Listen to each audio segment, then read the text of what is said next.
What's up? We're live talking Sword Art Online. My name is Carrie Lane. I'm joined with a nice full panel of special guests going this way. We got Michelle Ruff playing Sinon. Hello! We got Xander Mobus playing Vassago. And then let me try. There we go. It's like a mirror down that way. We got Ryan Bartley for Yuna. Hello. Yay. Well, thank you all for joining me. Thanks for having us. Yeah. Thanks for having us. Fun stuff. Then, yes. And thank you everybody who is watching this live. I see a bunch of people in the chat. That's awesome. Have your questions ready.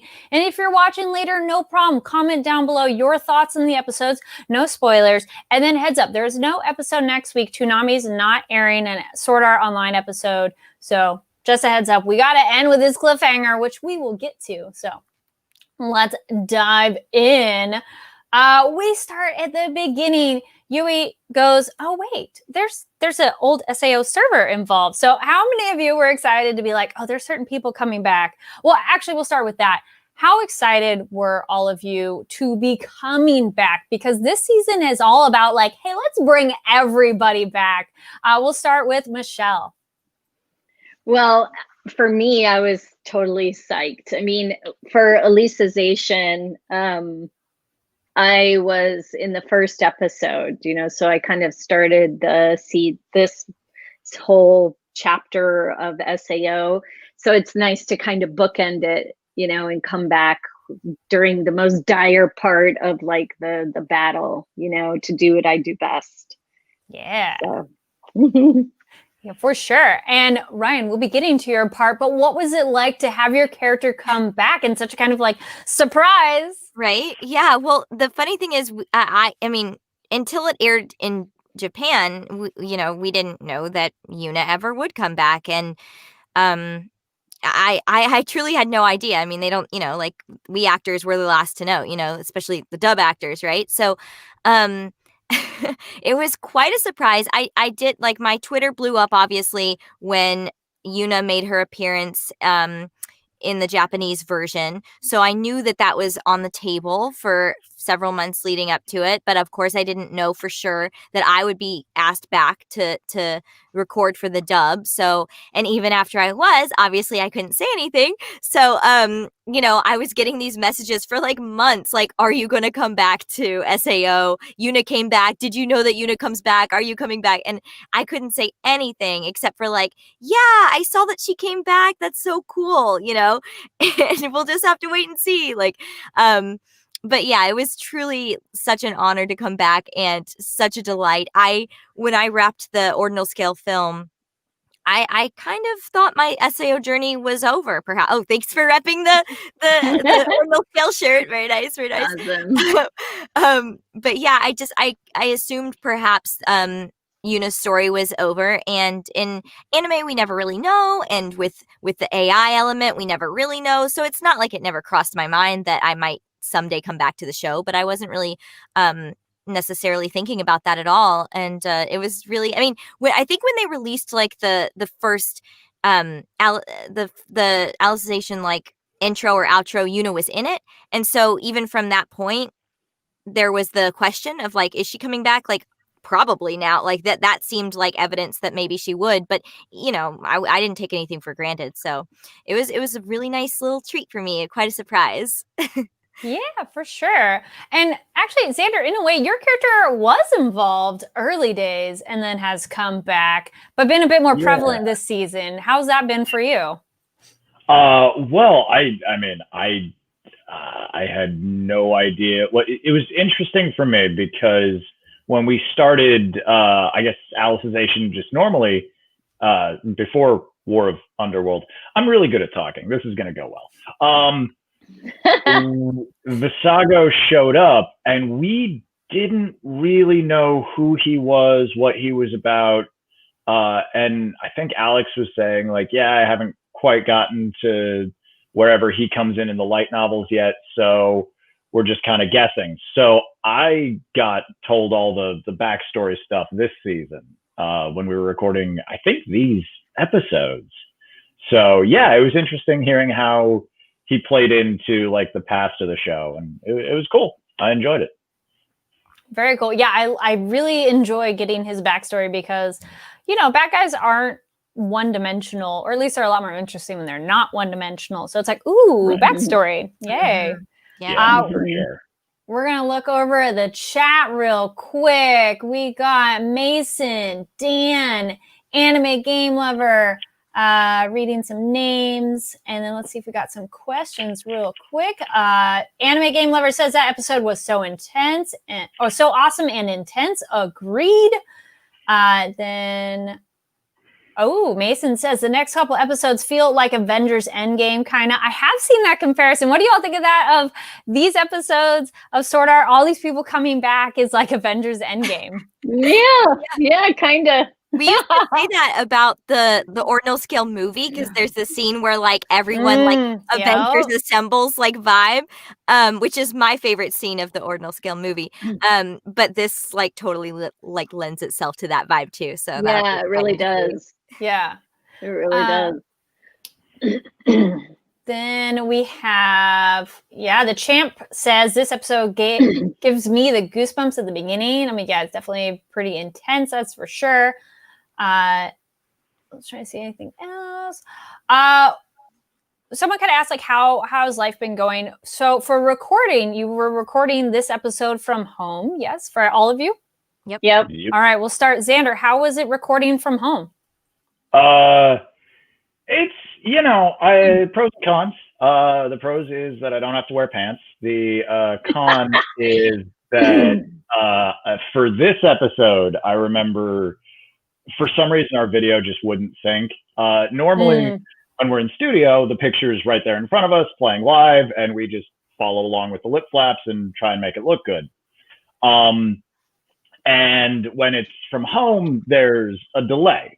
So the audio and the video aren't necessarily always going to sync up.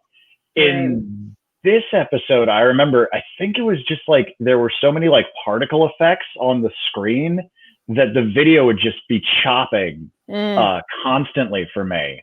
Especially on the scene when he's using his like brainwashy, like, yes, you're all my zombies now, or that whole thing. So I was guessing as to the lip flap for most of the episode. And thankfully, Alex and the engineer were very, very patient. And yeah, it was interesting. And Ryan, what about you? I mean, I guess just in case anyone in the chat is curious how we're doing dubbing from home, we're using Zoom or Skype to share picture. So the studio, the engineer will send us, Zoom or Skype link or whatever, and we're using that just to match the lip flap, just for the picture, and then we're using another software, totally separate program, to send audio. So it's high quality audio coming from our homes going to the engineer. And so that's why it doesn't line up. There's the audio and the visual aren't even being sent through the same program, and there's latency, there's a lag with the internet. And so a lot of it is kind of guessing. There might even be frames dropping out if your internet isn't great. I think my internet was okay the day that I did this particular show, but some days it's not. And we're really leaning very heavily on the engineers to tell us if we're late, if we're early, if we're going too long, if we need to tighten it up. So shout out to the engineers who have been with us through this journey and have really helped us and let us rely on them so much. I mean, it was great to be back as Yuna. Like, it was wonderful to hear Alex Von David's voice again. Didn't get to see him, didn't get to hug him, kind of a bummer, but lovely to get to have him in my ear and have him direct me once more on Yuna. And it was really a delight. It was like such a weird thing to be coming back to after so long. I mean, it's been a few years since I've played Yuna, so kind of strange stepping back into those shoes, but also really comfortable and familiar in so many ways. So it was a good experience. The only thing I would have done differently is it would have been great if we could have done it in studio so I could see the team and give them hugs and have that feeling like I was back on the show instead of in my booth in my in my living room. But bittersweet. but that's where we are, and Mhm. I'm lucky. We're just really thankful that we are able to work during this. I mean, so many people aren't right now in this year, and our hearts go out to them, and we think about them constantly. And I've never been more grateful and humbled than I have been this year. And even throughout the challenges and the struggles, we are all very aware of how lucky we are, and we will never forget that moving forward either. So nothing but gratitude. I like that for sure. Of like, it's a different world indeed, and it's nice that some things are still able to be done and accomplished, and it's great that everybody's still able to work from home for bringing these shows to people, because it means so much, like to fans and those involved alike. And Michelle, how has recording from home been for you? Oh boy, it's been a learning curve. I mean, my husband is a recording mixer and engineer, so he's set up a really great system for me, but he can't be there to record me because he's working. So, I think as actors, we've had to wear multiple hats during this lockdown. It's like now we're also engineers. We do rely on the other side quite a bit, as Ryan said, for like, sync and volume and stuff like that. But we've all had to learn how to ride our gains. I'm sure you guys have heard that term multiple times over the last 9 months. And just, microphone placement, it's just all been really new. Thankfully, by the time I got to, Sword Art, I had been through some other shows and had to, get my teeth bit into some other stuff. So it's like by the time you get to something else, like by the time I got to Sword Art, I was a little more comfortable. So it kind of takes that nervousness or anxiety out of the equation. So, but it would be great to have been in studio and just to see Alex and Hideaway, who, produces Sword Art, and just, have that camaraderie that this show, I think from the very beginning, has really had amongst all of the actors, and the team. So definitely miss that. It's like sometimes you don't know what you have until you don't have it. So For sure. Missing that human contact. Yeah. Yeah. Well, in a way, I was like, funny pivot. We'll get into some teeth biting into stuff later in the episode. We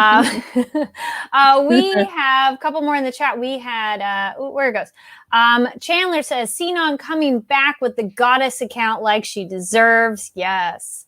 Yes. We got Anime Lover says, Yuna is the MVP of Ordinal Scale. Well, thank you. And for sure. Daniel says, Ryan was amazing. Is Yuna glad she came back? Thank you. Glad to be back. Yes. Then we got also Anime Game Lover says Xander is the king of voicing villains. Oh, thank you. I appreciate it. Oh, but then they add, no wait, he's the Joker of voicing villains? Oh, I see what you did there, sir. Nice. Wah, yes, and quite. Nice. So many comments. Thank you, everybody, for bringing all those questions. So we get into it. Speaking of Vassago is definitely doing some damage and making everybody freak out because poor Ronier wheeling out Kirito, and Asuna like, don't touch my man, which yes, it's like leave him alone, but he's not moving anymore. Klein tries to assist and that does not go so well. So Xander, how is it being Vassago and Kirito's just not giving you the response you want? Yeah, Vassago's a lot of fun. I kind of joke about it, but it's also true. When you like strip away the like serial killer aspect of it, the fun of him for me is, and like I'll say to Alex every time we do a take, I'll be like, was there enough Mountain Dew in that take? He's like absolutely, he's like that guy we all knew in college who it's like he exclusively plays Call of Duty. He, he's very, very proud of his headshot count. He, it's that part of it's really fun. because there's a lot of villains that I think you kind of have to bring a sense of self-importance to. Like they take themselves very seriously. And the fun thing about Vassago is he's really just kind of in it in that very internet trolly kind of way. So that definitely frees me up to make a lot of decisions that I wouldn't necessarily get to make on a more traditional, like, yes, I am the bad guy and you're the good guy and now we're going to fight kind of thing.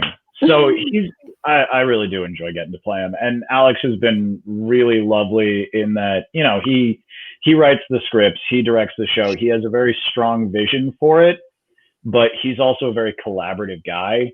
So if I come at him with like, hey, what if I do this crazy thing? He's willing to let me go there. And that's always a delight to get to be a part of. Actually, speaking of that, I'm glad you mentioned that, because then we have this question. Let's see if I can try this. And boom, yay. Dan says, big fan of the show. How do you guys get into character for the emotional scenes that SAO is known for? Let's start with Michelle. Wait, that way. Michelle. Yeah, this way. Oh, gosh. Well, it's interesting because for this particular season, I mean, I'm not in it a lot, but I think I play a pivotal role in how things end up. So I feel like from the start of Sinon, from season 2 to now, it's kind of the emotional stuff is coming naturally just because, you know, I don't know if Sinon's going to come back. You know, or if SAO is going to come back. Like, I don't know if this is it. So it's easy to find the emotional aspect of like everything going on with Kirito and the gang, because it's like, oh my God, is this going to be it for us? So I've put that into the emotional aspect of what I'm doing. And then Ryan, you have some emotional scenes with Yuna, which we'll get to in a moment. But how about you getting into those emotional scenes of SAO? Yeah. It's anime in particular, dubbing, or any kind of dubbing it's very easy for me to get into whatever headspace you need to get into, because you are watching it as you're doing it, you know. So you preview the scene and you preview it with the incredible Japanese performances, and the music gets to you, and the visuals and the music swells, and you're just there. I'm just there. I mean, just thinking about it, I'm almost crying. But like it's just, I mean, I also cry really, really easily all the time. So I'm just a crier basically. But any show you've ever heard me in, you've heard me cry. But it's for me, like, it's very easy in because it's anime, because we're watching it in Japanese before we do it. You're just there. It kicks you right into that space. And also because to me, Yuna and Eiji is the story of what could have happened to Kirito and Asuna if things had gone wrong. And it's very sad. I mean, it's just really is like a very tragic story of regret and Eiji's angst and sorrow, and Yuna having been in love and having and no longer being here, and wanting her people that she left behind to make peace with that. And it is just kind of a really sort of tragic character, although she doesn't necessarily see herself that way, but within the story world, it's a cautionary tale, you know. And seeing Eiji die again, I mean, if you haven't seen the episode, sorry. You should have We're watched talking about the episode, so right. Y'all should be knowing what's going down. And plus, no one ever, I mean, who even knows who's dead, right? It's SAO, we don't know. But holding his body again and seeing him hurt again, and seeing all that he cares about in that moment was protecting her the way that he should have when he had the chance. I'm gonna like tear up just talking about it. But thinking about like him getting so injured and then looking up to her and saying, like, did I do it this time? Like, was that okay? Like, you know, it just really is kind of a sad moment, and it makes me, oh gosh, sorry, I just am a crier. I'm so sorry. No sorries. It's all good. But it just really is like a very touching thing. And oh man, if you think about like I mean, I also use substitution a lot in my performances. So thinking about like, my partner wanting to have protected me and not being able to, and trying to get like this other chance to do that is just like a really heavy concept. And I don't know. I also just spend a lot of time dwelling on reflecting on what the character's life is like when we're not watching them. So for me, Yuna's really three-dimensional, and so is AG. And I think about all these conversations they might have had and what that would have been like. And you just, if you do that before you go into recording, then it's all there behind your performance, whether it's in the script or not. It's in your subtext, and it's underneath those. And I hope that that my performances are layered in that way. But yeah, so that's a little bit about my process and how it gets weirder. The weirder roles I play, the weirder my process gets. But Yuna, especially in this episode, was kind of a brief experience, and also was using the work that I had already done to develop her character and bring it back. So I didn't have to like do all that again. It's all here still. So yeah. And Xander, you had kind of mentioned with Vassago, so I felt we had covered for you, unless you want to add anything about getting to the emotional bit, which, I mean, in a way, you get the emotional bits when we get the young version, I suppose, of knowing backstory on that. Yeah. I mean, I'm strictly method, so I got a face tattoo, got my kidney removed, and embraced nihilism. And that really got me where I needed to go. All right. Speaking of AG, Mason, I like this one. I'm sure this is funny. Mason in the chat says, we expect to see AG versus Vassago, kind of like Cat versus Thanos, but we were wrong. Oh. Yeah. You know what? He did a good job, though. He did a good job.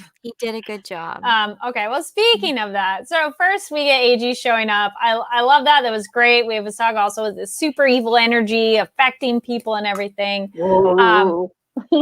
And Yuna comes in for the assist, and I did like how that kind of helps the players go, wait, no, that's really her. These are actually Japanese players, and it's kind of cool to see an effect people could have, a person could have on other people, because they go, no, I recognize who that person is. This person, I mean, I know it's a fictional world, but they go, no, they wouldn't be fake, and so it's kind of cool that affects the other players.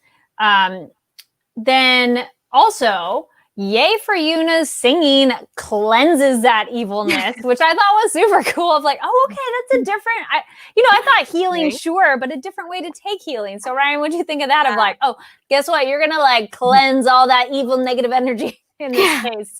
Exactly. I should clarify too. I get a lot of questions about Yuna singing. Do I do her singing? Blah blah blah. So I don't do her singing when it's in Japanese and it's in the soundtrack of the show. So it's more like what you would consider in the soundtrack, and it's called M&E. M&E is like okay, so if it's in the dialogue track though, which some of it was in ordinal scale, then that's me. Then I have to do it. So in ordinal scale, there's a scene where I'm just talking to Kirito and I start singing, and it's in Japanese because she sings in Japanese and we didn't translate that. So I had to sing in Japanese, and luckily the producers were there to help me through that. That's awesome. Nice. But if it's in the soundtrack, that would not be something that we would touch usually in any anime. So yeah, I get a lot of questions about that. So in this instance, right, it's more of a soundtrack thing. It's not like a line of dialogue or anything like that. So that wasn't me, but still a very cool way to fight. Right. It's very useful in this situation because it's like, how do we stop she gonna this? do? Yeah. It's like, how's she gonna fight? That she just starts singing. It's kind of like, cool. I got this. Hold on. Right. Hold on. Where's the microphone? She's like, I got my microphone. Yeah. Yeah.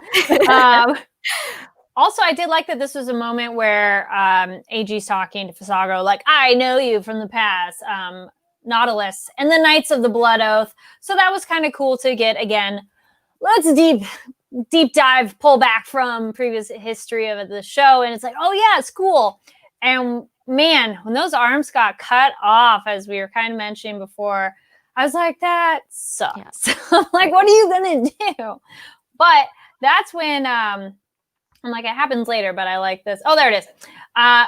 When he jumps up and bites Vassago and is like, I took a piece of you. I thought that was actually almost funny and because it's so shocking of like, well, what else are you going to do? You don't have your arms. It's like, well, you got your mouth and you can bite them. Xander, what did you think of that? Of like, so by the way, this guy's going to jump up and bite your neck. I think I made like a minute solid of Monty Python jokes. Oh, of course, yes. Yeah, It's just a flash wound. I mean, Or bite you. it is a very emotional moment, but yeah, at the end of the day, it's like, you've got no arms left. Yes, I have. So yeah, it was cool. It was a cool moment.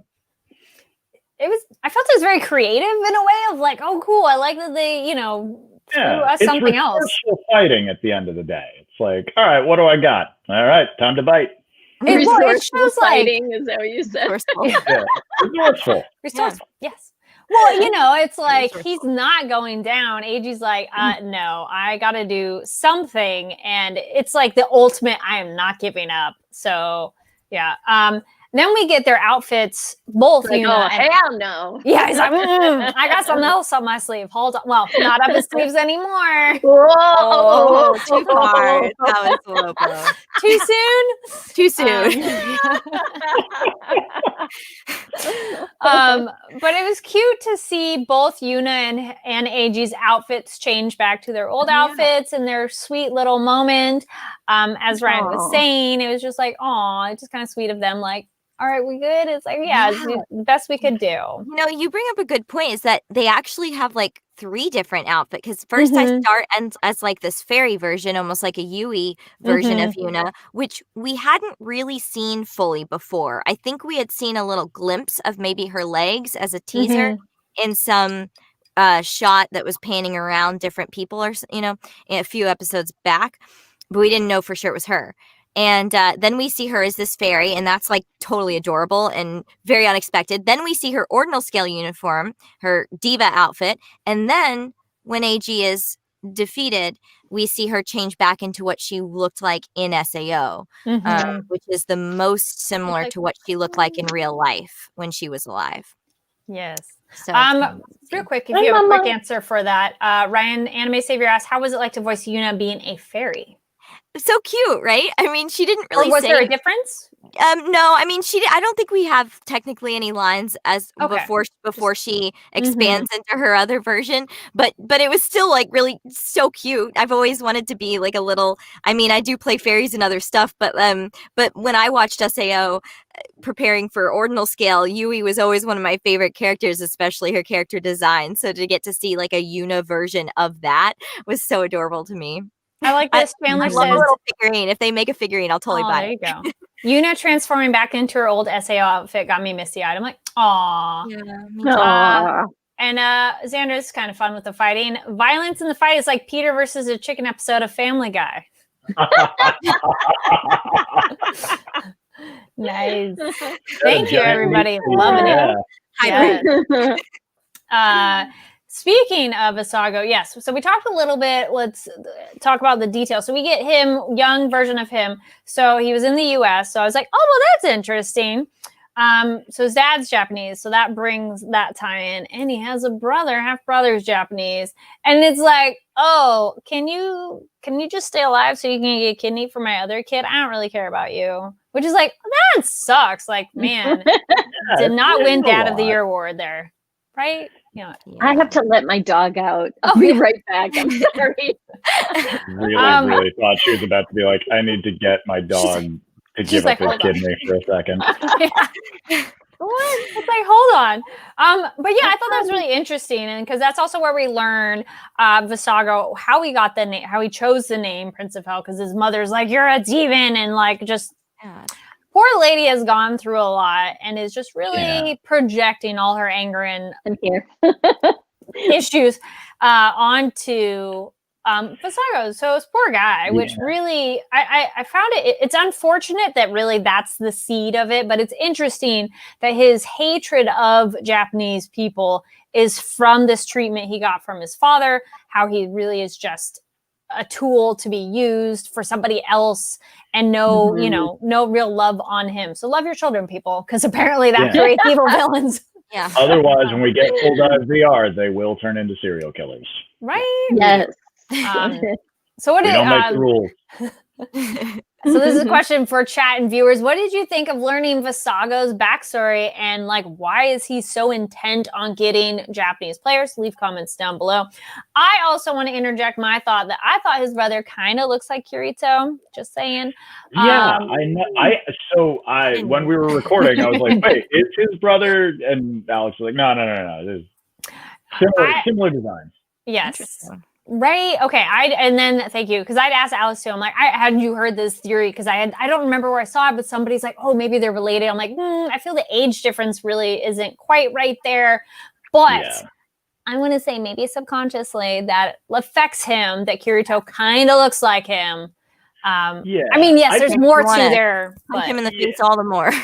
I think it's just a visual representation of kind of, he sees himself very much in this kind of nihilistic sort of like, nobody ever loved me. Everyone's always used me, and screw everybody. And I'm out for number one. And he's also very racist.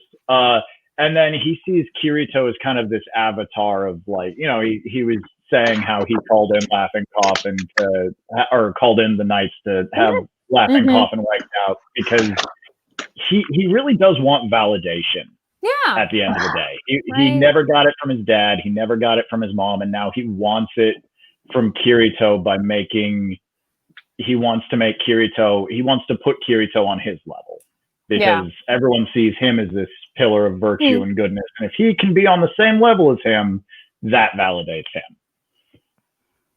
I was going to also add, I'm like, or we just want to say Kirito's design is just basic. So maybe not. The character looks like him. I'm kidding. They pay my bills, so I would not say that. No. I love Kirito too, everybody. Just saying. It's funny. So then we get Vassago going like, I am super upset, and does like the major mind control and has the Red Knights just start killing each other, because I feel he's just an agent of chaos in a way too. He's like, fuck it, everybody go kill each other. But we do see also, that's the moment where some of the characters see the tattoo on his hand and they're like, wait, Laughing Coffin. And you're like, thank you. Glad you're catching up to the rest of us. Thank you for acknowledging my work. I really appreciate the fan. Yes. It's notorious, we all know. Yeah. That's also, we get Moonphase and May. Say what again? The notorious POH. Yeah. Exactly. We also get Moonphase. Shout out to Alan Lee, who joined last time. And May, who was like, excuse me. They're both like noticing this is going on. Like, everybody stop fighting. But 2 against so many is just not going to cut it. So they try, though. They try. Now we get to our other major battle. We get Sinon fighting with Gabriel and doing their epic sniper shootout. Oh my God, so intense. Right? Now, Michelle, what is it like going into this fight? Because we this fight scene started a couple episodes ago already, but we're going into this. So you have this villain who you have fought before and has come back. So what was that like for you voicing that? Man, it was a true testament to Sinon's growth from SAO2. I felt like, and the fact that she's coming back in this different form as Goddess Solace, which was so freaking awesome, by the way. I hope somebody cosplays her at the next convention that we're able to go to next year, because I loved her outfit, number one. But getting to have her come back with her Hecate, in full, like, I don't know, just badassness. And that, like, overcoming, like, she has a moment of fear and then she overcomes it. Like, she remembers who she is. And that to me was just like, yes, oh my God, it was so powerful. Powerful getting to play that, I ate that shit up. It was really awesome. it kind of makes me think it's almost Matrix in terms of whatever you think is possible, because this is a digital space. So it's nice that you have to let go and be like, no, I want to use the thing I'm used to. And that's what she's able to switch it back to a weapon that's more, it is her style. And I mean, the bow and arrow is pretty bomb. That was really cool. The bow and arrow is pretty cool. Yeah. And and on top of it, the fact that she was able to use a bow and arrow, even though it's not her wheelhouse, was pretty amazing as well. I mean, it's kind of a sniper-ish weapon as well. So enough. But yeah, exactly. But it takes a lot of skill set to be able to shoot a bow and arrow. So so I don't want to go on too much. No, you're there's good. Other stuff coming. So this is true. We get the epic battle with Gabriel. Shout out to Greg. So he's just such a good villain of he's oh my God. He literally, because he had been recorded already. Oh, cool. So nice. I got to hear him during my recording, which is always super helpful to have the other actor in a scene already recorded, because then you can play off of them. But I was so creeped out by him. I was like, oh my God, he is doing the best job at this character. Definite big kudos. Yes, definitely makes your skin crawl that you're like, oh no, totally creepy scary bad guy, which is kind of the worst. Creepy, gross. We have, let's see if it close up. Will B says, Michelle, what was your favorite Sinon moment up till this point? So we won't up till this point. And you can do earlier too, if it's anything from earlier. Yeah, oh gosh. Has this happened yet, Carrie, with the I don't want to get it. We get the nice the electrode. We do have that. The electrode, that ends up on her, and she did not bring it with her from the other side. So it's just an interesting, it's like Kirito is helping to save her life and he's not even there. So it's a testament to their friendship and the friendship that the whole group has with each other. So that's one of my favorites for this episode. Nice. I was going to say, speaking of that, she is saved by the electrode again, because there's a previous bit in another episode where it's twice. shot and it falls up. And then this time it was like, she's falling and it's like, nope. And it's like, oh, whoa. And where did that come from? How'd that work? Well, we're just going to go the magic and beauty of SAO of, power of friendship and love. Yes. Exactly. Which is so cool. Also then, cool. Yeah, because again, it's a world where I feel maybe almost their imagination is the limit of what you can create, because energy we've seen, you can do almost anything. You can do almost anything. I mean, technically, Solus can fly. Her character, the stuff that Sinon chose for Solus when she came into this game as this character are already pretty cool. So the fact that she was able to manifest this piece from, real life to now, I just thought it was pretty cool. Yeah, her in this digital world of being able to make anything. Or was the electrode from the real world, or was it from the last? It's not from here. It's not from Underworld. Yeah, it's not from that digital space. So it's like, wait, how? And then also, we haven't seen him move yet, really. I mean, he's done like a reach, but not really. They're like, wait, how did they even move it? So it's just kind of that cool mystery of like, how'd that get there? How did they get there? Too. Right. Yes. Right. So kind of a question. There it goes. So if you want to talk real quick, Michelle, Ghazi asks, for Sinon, how is it for you of this character feels so defeated almost at this point? Her legs have been shot off. She's falling towards the earth, and then Kirito's essentially caring for her, saves her.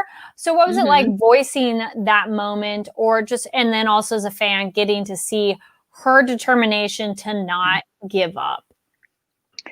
Well, like the other question about the, an emotional moment, that was like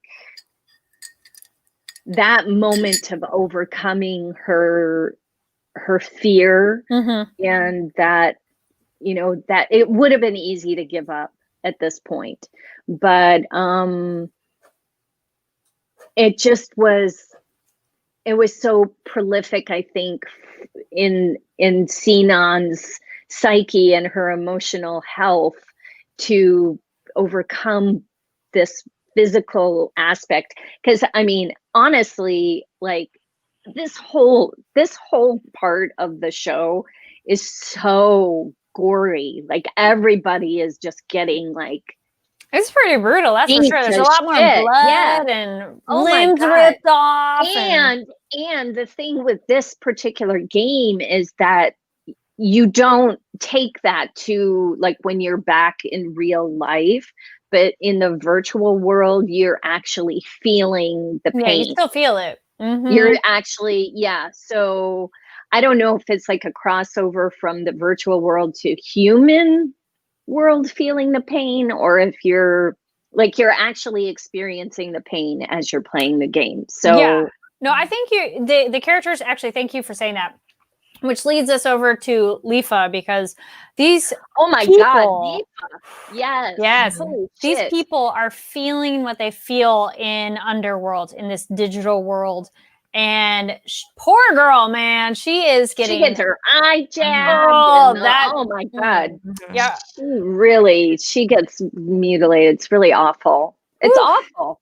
I was gonna say, I say this laughing because I'm like, it's so intense, but that's what's awesome about it, that you're like, oh man, the eye spear she gets, it's just like, it's nasty. And yes, Sinon gets her legs blown off.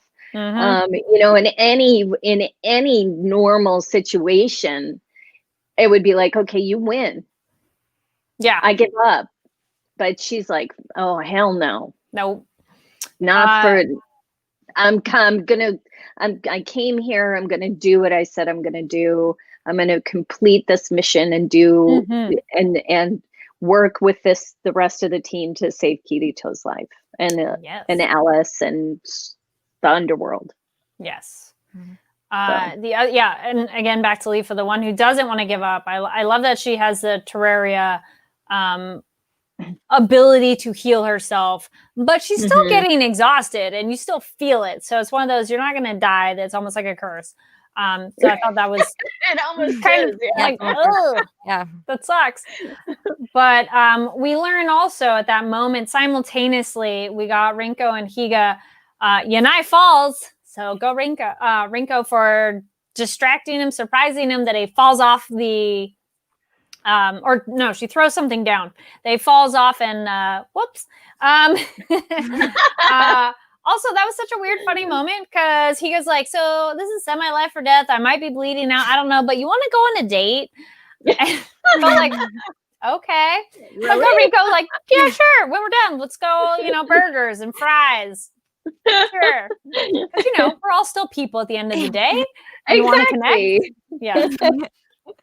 And then he goes, all right. He goes like, all right, let's start to wake Kirito up. And then this was this cool moment where the Kirito harem, come on, it is. Everybody kind of connects.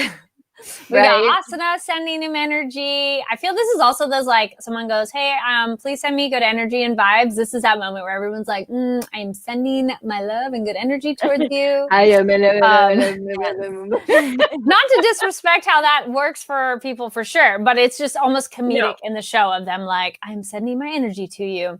And we get Lifa and Sinon doing it, Asuna.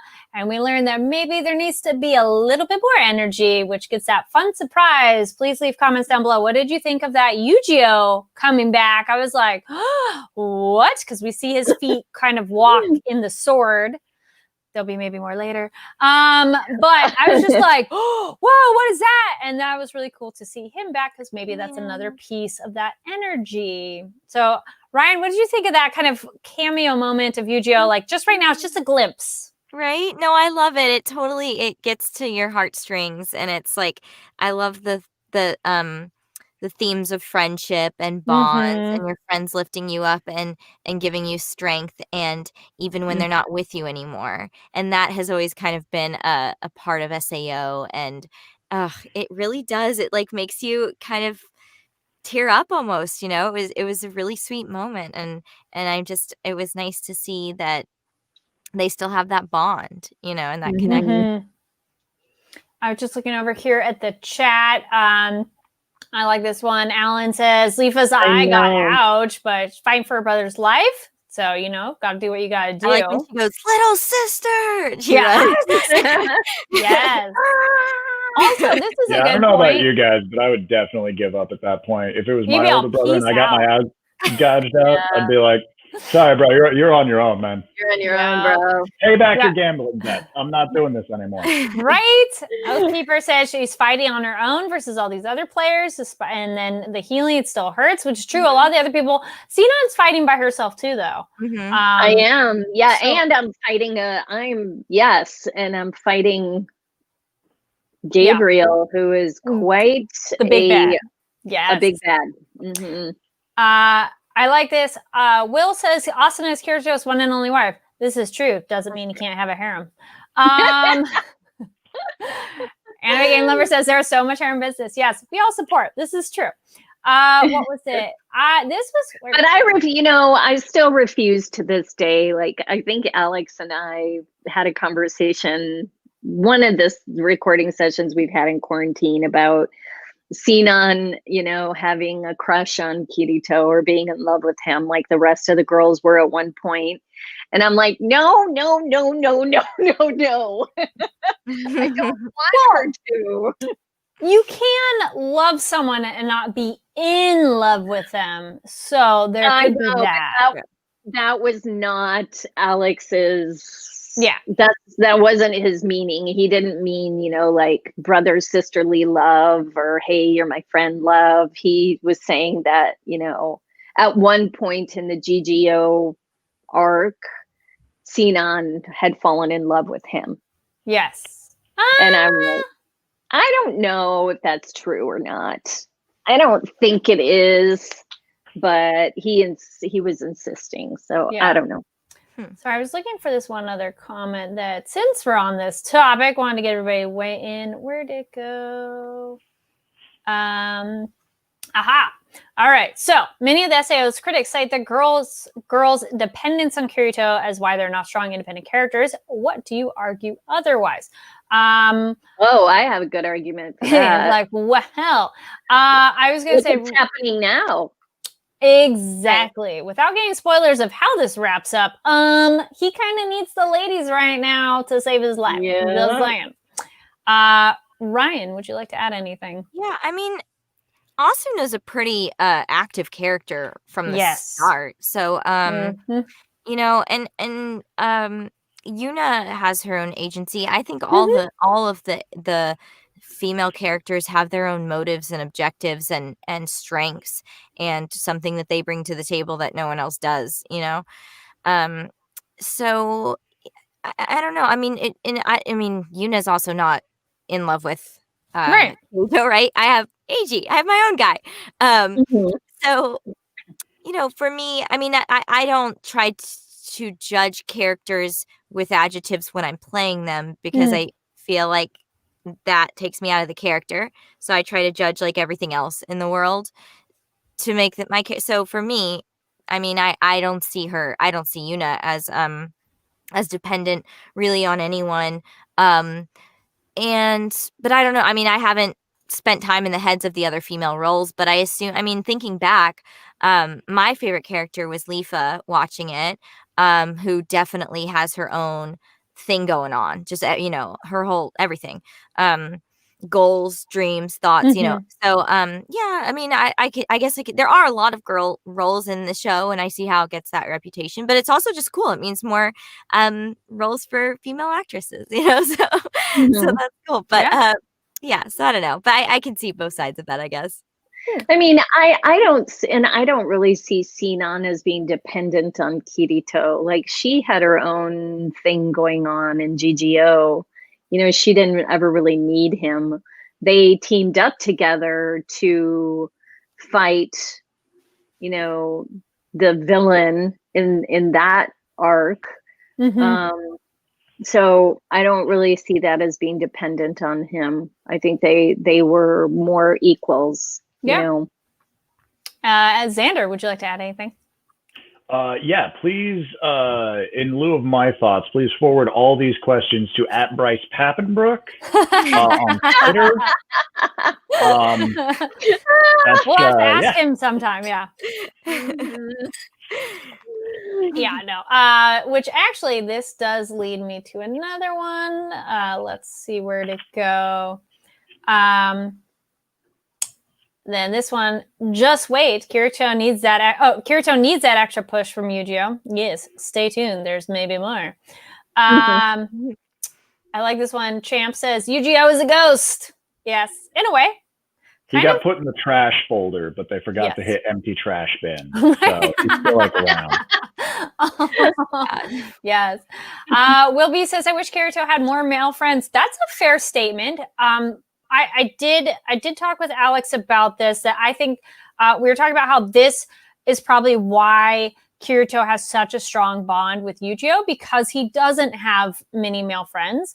And I mean, there are some of the team from the old SAO days, but this is Yu-Gi-Oh is probably his most current regular best friend. Yeah. So Klein is, hanging in there. Klein's still got his back. But I think Yu-Gi-Oh's unique relationship, essentially they grew up together in this new space. So stay tuned for what that might mean. Let's just see if we got anything else. Thank you so much for everybody joining us live and all your comments and questions. It's been great. And then again, if you're watching this later, please comment down below. Just trying to see if we have any other questions here on topic. And I love that everybody's talking amongst each other too. That's great. We're not really physically distancing, but what if the SAO characters are social distancing? In a way, I guess they're all separate. Yeah, they are. Yeah. Actually, though. Yeah.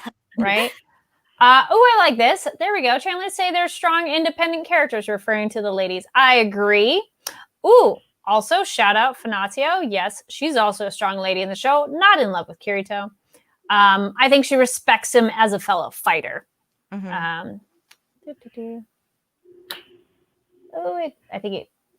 Get down to the bottom here. And jump. Yay. Oh, I like this. Wait. Nope, not that. Yeah, really. Right? Fair point. Yes. I think it's, as we've all said, the female characters in the show are very strong characters. Do they need him? I think there's kind of interdependence, and it is nice in this arc. We see a bit more reverse where the women are more helping him than him helping them, because he's been essentially unconscious for most of this long while. So yeah, I would say he is dependent on them. So there's that. Yes. Oh, and then as we kind of were talking about, I like this too. Eric Stevens says, I love the female empowerment from Sword Art. Yes, there's quite a few female characters that are, most of them are great, strong characters that we get to flesh out.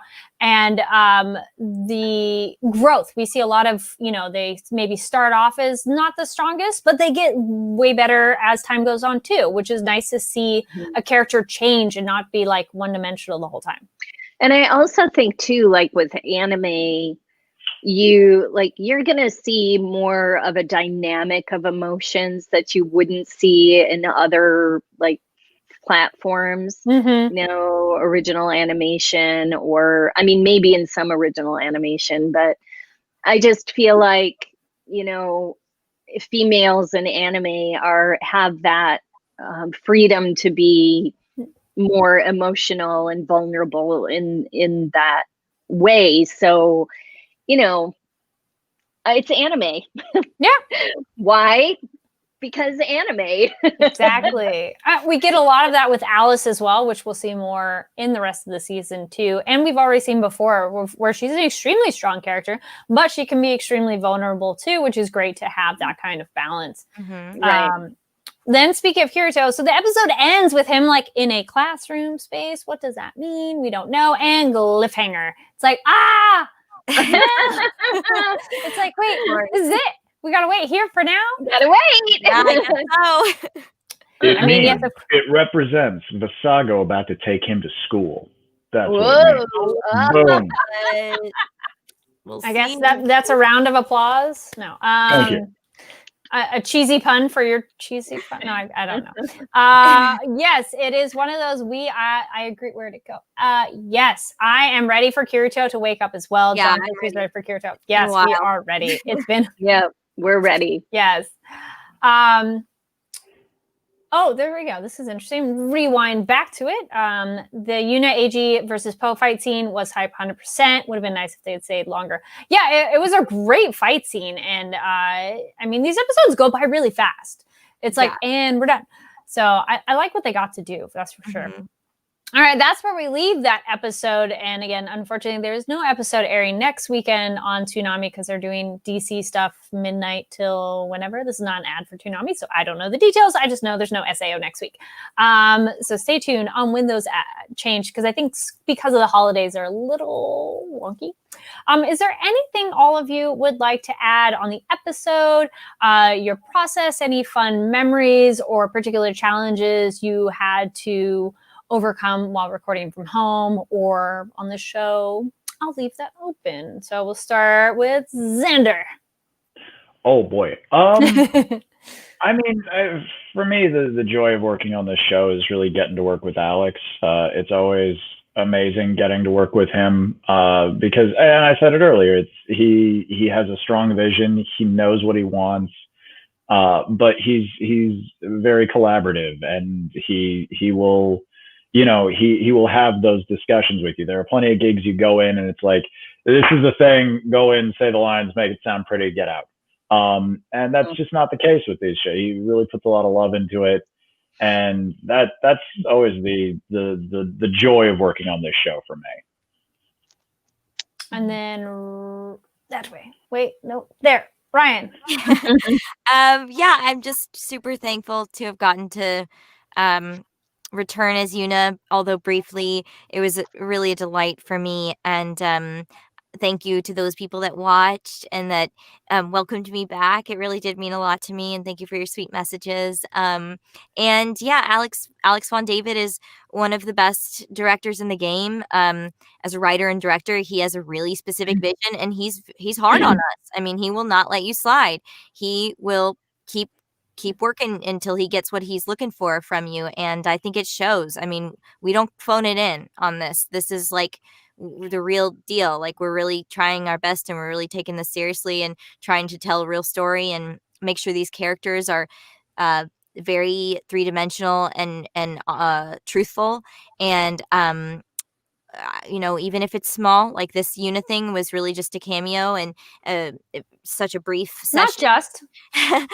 Thank you. But you know, it was small in the grand scheme of the SAO story, but I still take it very seriously and still do the same kind of work and put my heart into it as though I would anything else. And I'm just really, really thankful for the team, all the producers in Hereway and Aniplex, and everyone at Bang Zoom that lets us do this show, and the fans that have supported it and watched it and tune in, and like I said, welcoming me back with open arms and hoping, even though I'm so sorry I could not answer those questions up until last night, and everyone wanted to know if I was coming back, and I'm sorry for ignoring your questions for months and not answering you, but know that I had to, and I love you so much, and I'm very grateful that you waited for the answer to come to you via the TV last night. But yeah, I'm just want to put out my thanks to the whole team, the whole production team, in Japan and here, and also the fans that are keeping us held down all these years. It's been a beautiful journey. Well, I'm glad you mentioned that moment. I was going to say again, which we've said before on this show, but voice actors will tell you if they can. So don't bug them. If they can't tell you, they won't tell you. But they want to tell you when they're in stuff. So We will. I want to tell you everything, but I can't. But I will as soon as I can. Yeah. And then Michelle, anything you'd like to add? Well, I think Ryan and Xander said a lot that I would have said very beautifully. So I echo their sentiment. I'm so grateful to, to Heat Away and to Aniplex and Bang Zoom and to Alex. Like, Alex and I have worked together on a number of shows. We've been together for like 10 years. And I don't know. We have a great rapport. I really respect him as a director. He does not let you phone it in. So, I know there's a lot of critics of this show, but what people don't see behind the scenes is what goes in, like the heart and the soul and the passion that goes into these characters when we're playing them. Like Ryan said, we're not phoning it in. We're giving 150%. There's days when I'd walk out of the booth in tears. It just is what it is. So, yeah, but thank you to everyone who watches and who supports. And if this is Sinon's last go around, wah. But I love playing her. I've loved playing her. And I don't know if there'll be more in the future, but it's hard to say goodbye.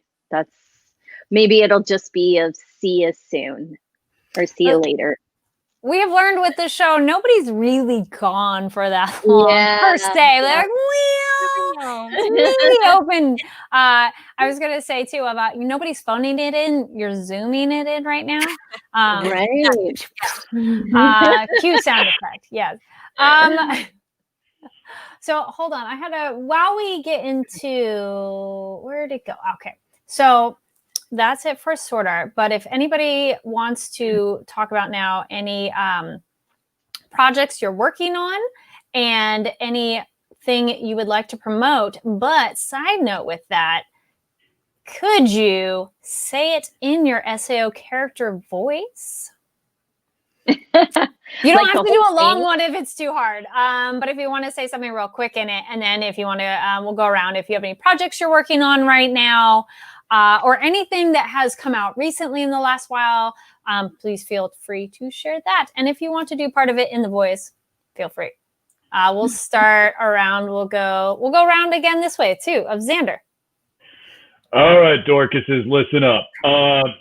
You can check out Persona 5 Strikers. Trailer just dropped. It looks dope, man. It looks real dope. So check that out. You can find me on twitter.com. And yeah, whatever. Peace out. Nice. Ryan. Yeah, I'll just say very briefly as Yuna, start the music.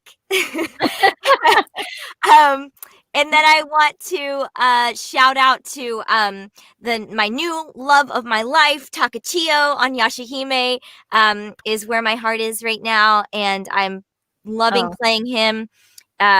If you guys don't know, Yashahime is the Inuyasha sequel, and Takachio is their new little tiny cute friend. He's kind of like Shippo, so it's pretty much a dream role for me. And the dub is on Funimation, I think on Fridays.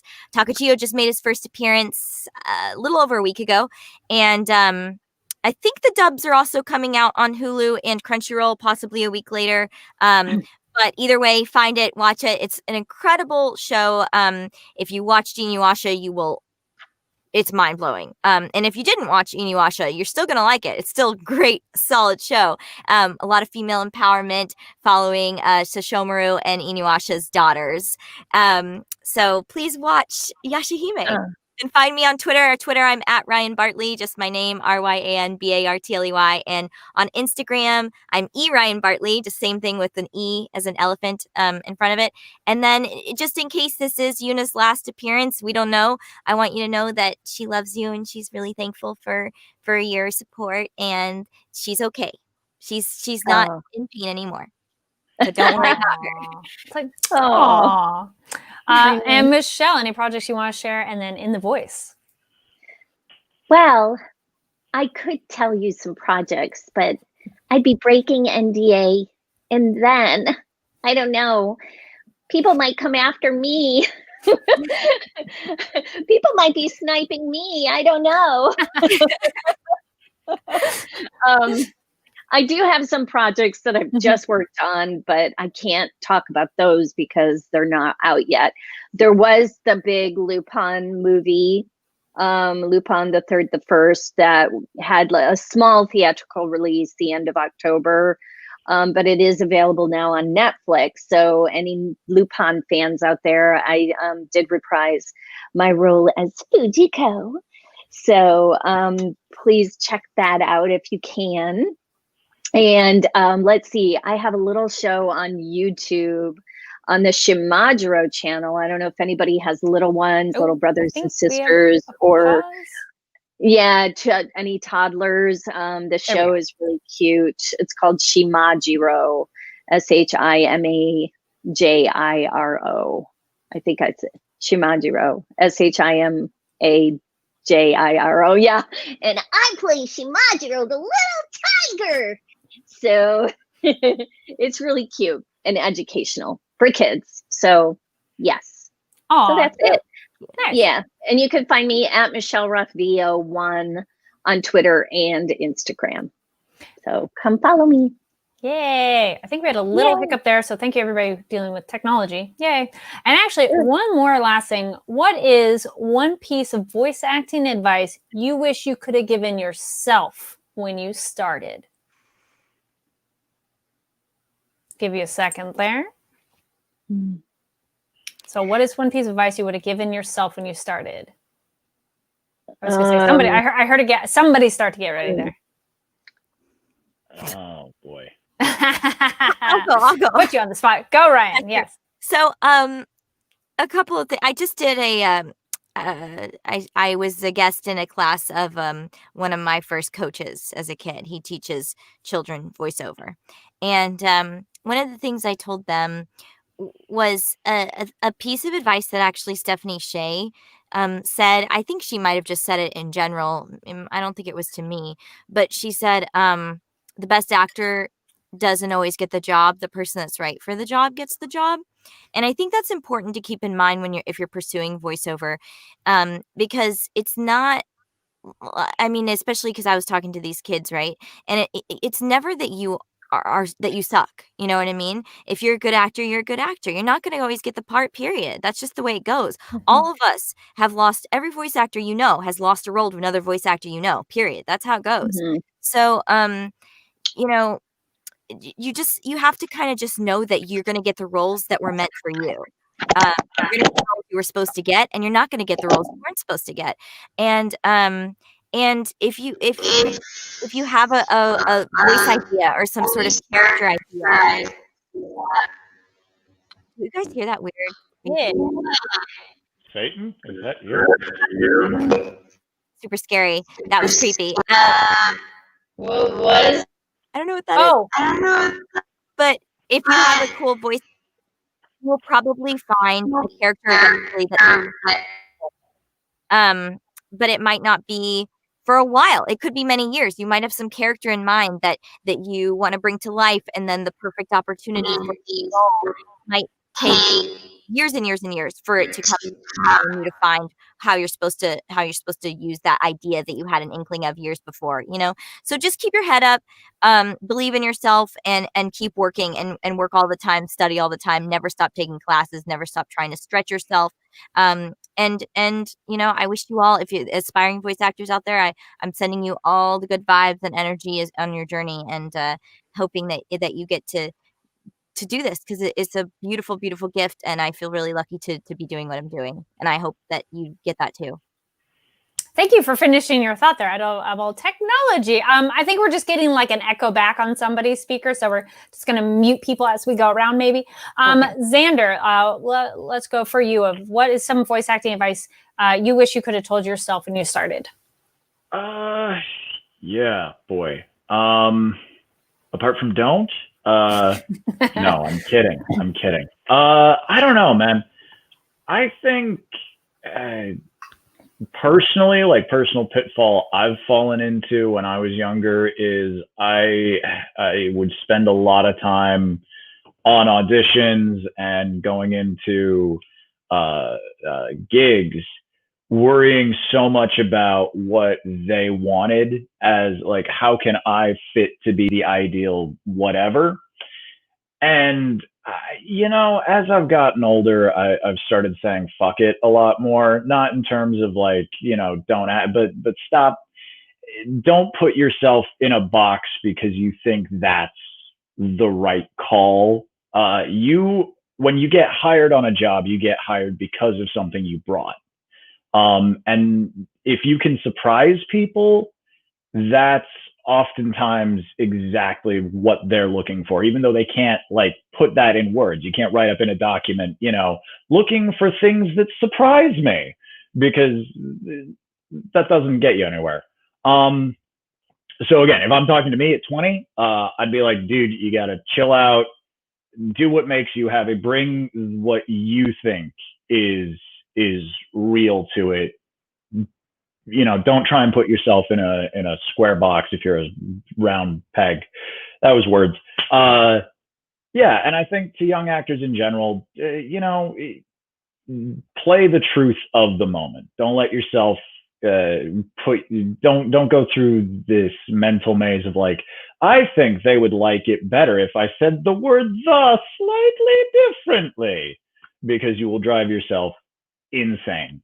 So just play the truth of it. Always, do your research, do the work to find the character, but then don't stress it as much. God, did any of that make sense? I have no idea. Absolutely. No, that totally made sense. Thank you. And then Michelle, wait, hold on. And okay. Oh, wait, not that. There we go. Go ahead. Oh, God. There's some echo on your end. Yeah. Anyway, everything. Don't need to. Am I still up? Okay. It's kind of like a digitized slowness with it. Like it's robotic.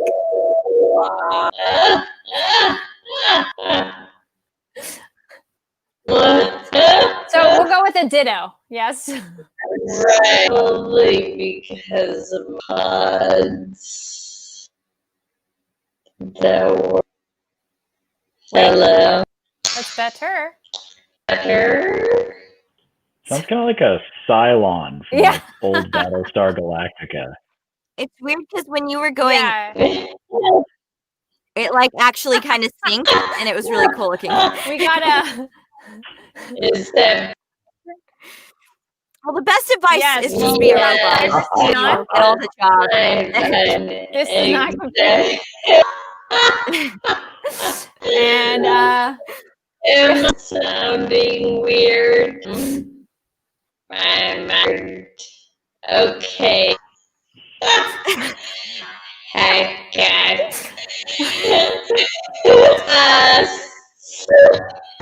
Wild.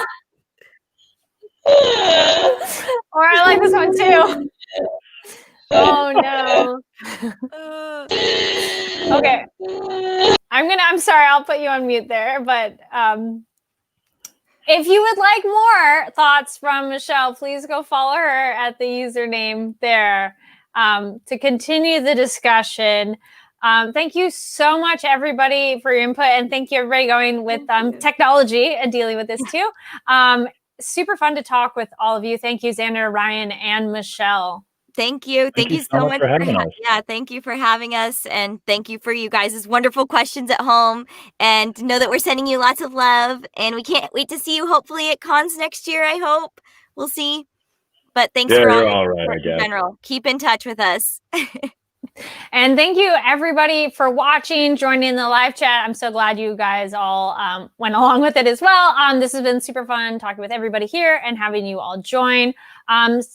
You can follow me over here at Carrie D Lane. I'll tweet out when the next episode will be and maybe let you know who those guests will be as they come. Some of them have been fun surprises to let you know, because I don't want to spoil it for you, because it's fun to get that in the moment. And again, make sure to give the video a thumbs up, subscribe, and go check out the previous episodes.